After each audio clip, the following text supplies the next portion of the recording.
ದಕ್ಷಿಣ ಕನ್ನಡ ಜಿಲ್ಲಾ ಯೂತ್ ಕಾಂಗ್ರೆಸ್ ಅಧ್ಯಕ್ಷರಾದ ಮಿಥುನ್ ರೈ ಅವರು ಉತ್ತರ ಪ್ರದೇಶದ ಸಿಎಂ ಯೋಗಿ ಆದಿತ್ಯನಾಥ್ ಮಂಗಳೂರಿಗೆ ಬಂದ್ರೆ ಮಸಿ ಬಳಿಯುತ್ತೇವೆ ಎಂದು ಹೇಳಿಕೆಯನ್ನ ನೀಡಿದ್ರು.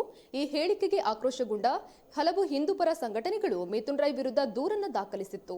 ಆದರೆ ಇದನ್ನ ಖಂಡಿಸಿ ಕಾಂಗ್ರೆಸ್ ಜಿಲ್ಲಾಧ್ಯಕ್ಷ ಹರೀಶ್ ಕುಮಾರ್ ಅವರು ಮಿಥುನ್ ರೈ ಅವರಿಗೆ ಮುಖ್ಯಮಂತ್ರಿಯನ್ನ ಟೀಕಿಸುವ ಹಕ್ಕಿಲ್ವೇ ಎಂದು ಪ್ರಶ್ನಿಸಿದ್ದಾರೆ.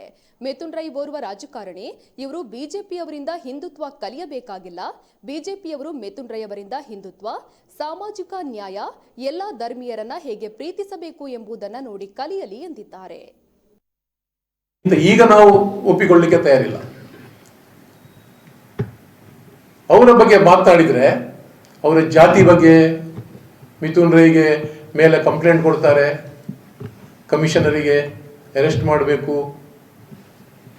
ಯಾಕೆ, ಏನಾಗಿದೆ? ಮಿಥುನ್ ರೈಗೆ ಒಬ್ಬ ಮುಖ್ಯಮಂತ್ರಿಯನ್ನು ಟೀಕಿಸುವಂತ ಹಕ್ಕಿಲ್ವೇ? ಮಿಥುನ್ ರೈ ಬಿಜೆಪಿ ಅವರ ಹತ್ರ ಹಿಂದುತ್ವ ಕಲಿಬೇಕಾ? ಬಿಜೆಪಿಯವರು ಮಿಥುನ್ ರೈ ಹತ್ರ ಹಿಂದುತ್ವ ಕಲಿಬೇಕು. ಬೆಳಿಗ್ಗೆದ್ದು ಚಾಲೀಸ್ ಪಠಣ ಮಾಡ್ತಾರೆ, ಮೂಡುಬಿದ್ರೆಯಲ್ಲಿ 150 ಕಪಿಲೆ ಹಸುಗಳನ್ನ ದೇವಸ್ಥಾನದ ಕ್ಷೀರಾಭಿಷೇಕಕ್ಕೆ ದಾನ ಮಾಡ್ತಾರೆ.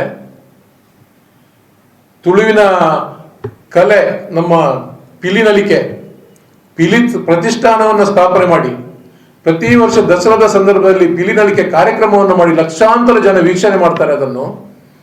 ಅದು ಹಿಂದೂ ಸಂಸ್ಕೃತಿ, ನಮ್ಮ ಜಿಲ್ಲೆಯ ಸಂಸ್ಕೃತಿ. ಈ ದೇಶದ ಜಿಲ್ಲೆಯ ಸಂಸ್ಕೃತಿಯನ್ನು ಎತ್ತಿ ಹಿಡಿಯುವಲ್ಲಿ ಅವರು ಪ್ರಬಲರಿದ್ದಾರೆ ಮತ್ತು ಬಿಜೆಪಿಯವರಿಗಿಂತ ಬಹಳಷ್ಟು ಎತ್ತರದಲ್ಲಿದ್ದಾರೆ ಅಂತ ನಾನು ಹೇಳಲಿಕ್ಕೆ ಇಚ್ಛೆ ಪಡ್ತೇನೆ. ಬಿಜೆಪಿಯವರು ಮಿಥುನ್ ರೈ ಹತ್ರ ಹಿಂದುತ್ವವನ್ನು ಕಲಿಬೇಕು.